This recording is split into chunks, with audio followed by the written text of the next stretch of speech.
So first, thanks to Brittany and to Ian for their presentations. I really enjoyed hearing those and learning more about what you've been doing.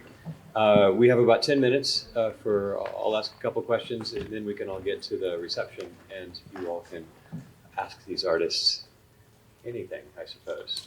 So I'm really struck in both of your practices about this idea of collaboration, as I talked about in my introduction, and this idea of making with.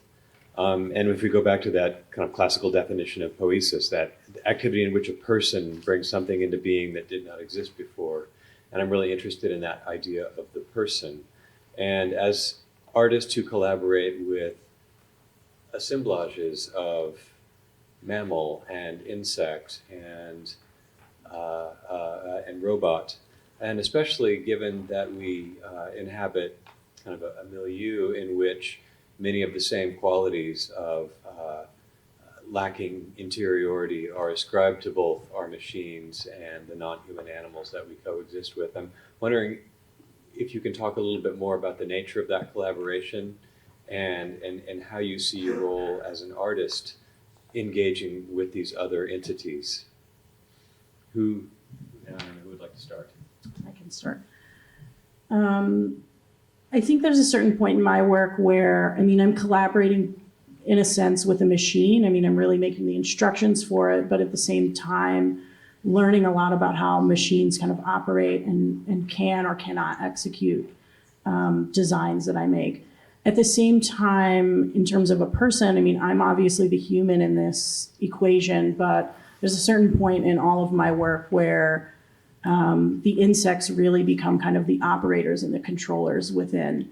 And so I like to think of it as one of my favorite artists, Nina Cacciadorian, uses the phrase uninvited collaborations. And I think oftentimes these insects maybe don't even know that they're collaborating or don't even want to collaborate with me, but kind of operate on their innate ability to keep following a set of kind of prescribed roles that they have within their own structures. And so I really think there's a point in which they become the operators or the makers in my work in particular.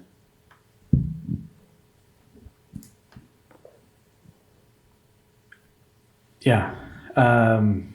When animals are involved in the interactions with a lot of these machines, again, I always feel it's a little bit of a stretch to call them collaborators for the same sorts of reasons, but I do so anyway from time to time because it's fun to think that there's interaction. It's, again, sort of a little bit of my version of the Snow White thing, where now I've got them part of my art team. My art collective is me and a couple of rats or a couple of pigeons and some lizards.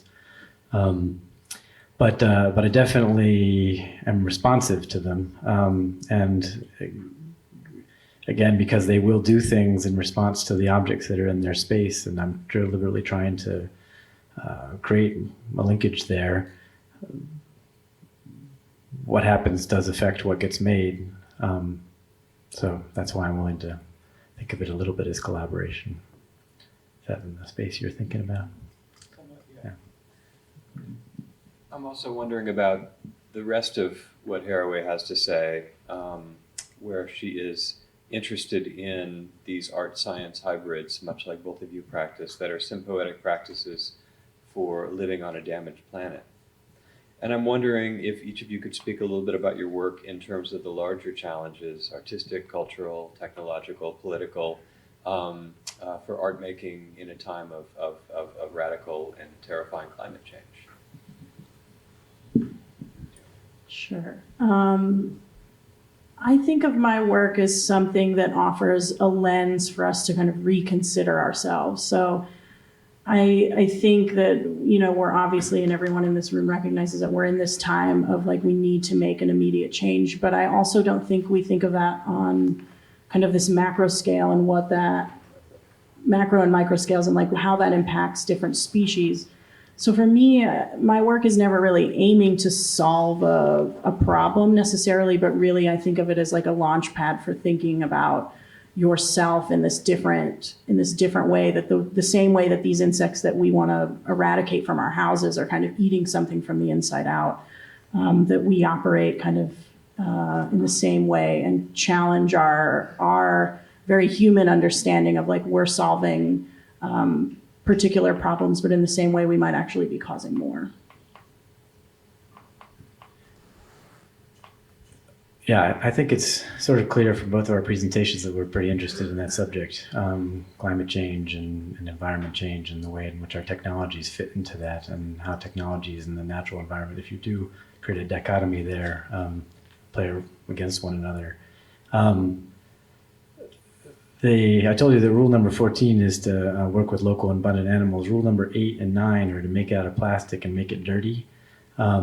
And in a way also your interest in plastic resonates with my own interest in plastic, which is, again, it's a very loaded material. It's also many, many different kinds of materials, some of which are truly deleterious and some of which might actually be part of the eventual solution, or at least we might find a way to make plastics that are part of the solution. So I make things out of plastic and then I put them in these places. In the case of that last video I showed that's in the Arctic, it's miles and miles, well, hundreds of miles away from a lot of other human beings. And the plastic and the robotics, the PCBs and the sensors and so on are meant to kind of create a material distance, but also ask a little bit about whether that isn't really a belonging of sorts, along the lines of Donna Haraway's essay, maybe as we've all thought about before, we aren't so far away from these things, and our artifacts are not really so far away from these things.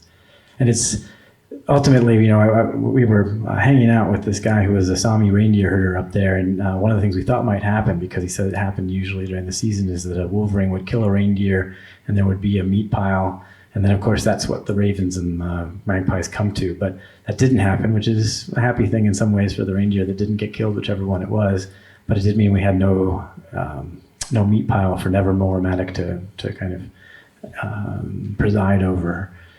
So we ended up making it out of pieces of pig and cow and reindeer and other animals that we bought by biking, pretty far away to a place where the meat itself was encapsulated in almost like plastic fascia, because it was shrink wrapped in plastic to sell it to people. And so there ended up being a kind of material relationship between the meat pile that we artificially created and the Nevermore Matic robot itself. Yeah.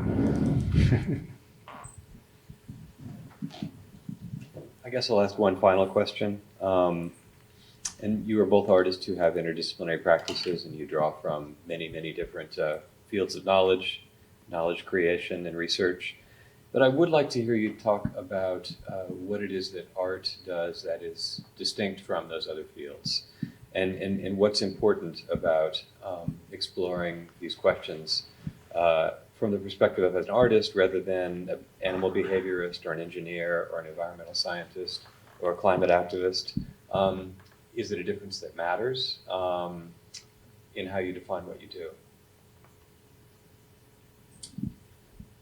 For me, I think that one kind of benefit of working through all of these ideas from an artistic perspective is that I don't start with a hypothesis that I'm trying to necessarily solve. At the same time, I'm interested in the possibility of solutions that I might find by being in conversation with engineers or scientists or animal behaviorists. But I do think that this allows me to come at some of these problems from a perspective of play, from a perspective of non-pressure in terms of like, I must find the answer to this. And oftentimes that leads me to thinking through the next set of issues relating to kind of how we operate as people on the planet. I really don't have good answers for that kind of question. Even though you told us you were going to ask us of this, and I said I didn't really want to talk about it, but you said I'm going to ask it anyway, and so I should have thought about it.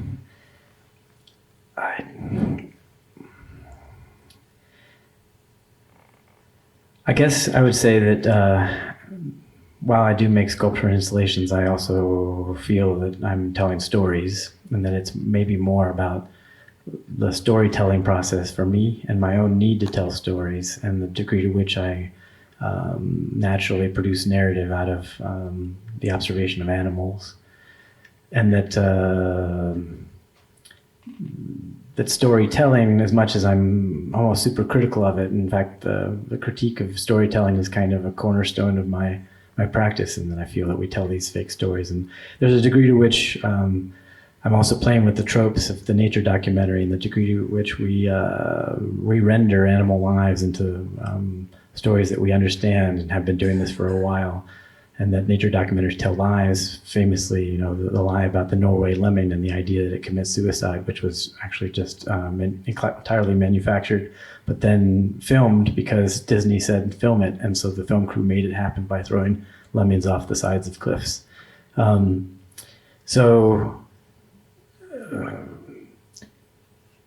There is an optimism in storytelling, and maybe getting back to your question before about collaboration, when you make real objects that exist in real spaces with real animals, whatever real means, then there's a chance for those stories to end up being more tied to the real spectrum of animal experience, the umvelts of those animals, our own umvelt, and reconnect us. It's pretty clear that over quite a while we've been slowly moving away from non-human animals and losing our touch with them. And I feel that there's a pressure on both sides in some ways. Well, I don't know what side of what I'm talking about, but when PETA, contacted you and told you to stop messing with the roaches, there's a distancing that comes from not messing with the roaches. I also get criticized sometimes for messing with animals, and I kind of feel that we have a certain amount of right to mess with and be messed with by non-human animals, and they have a kind of a right to be messed with by us that relates to our wrapping together with them, our entangling with non-human animals, and that we should probably be trying to engage with that a little bit. And obviously not to the degree where we're doing really mean things, but at least not leaving them behind. Well, I think we should conclude there. I'd like to thank Brittany and Ian for their talks today.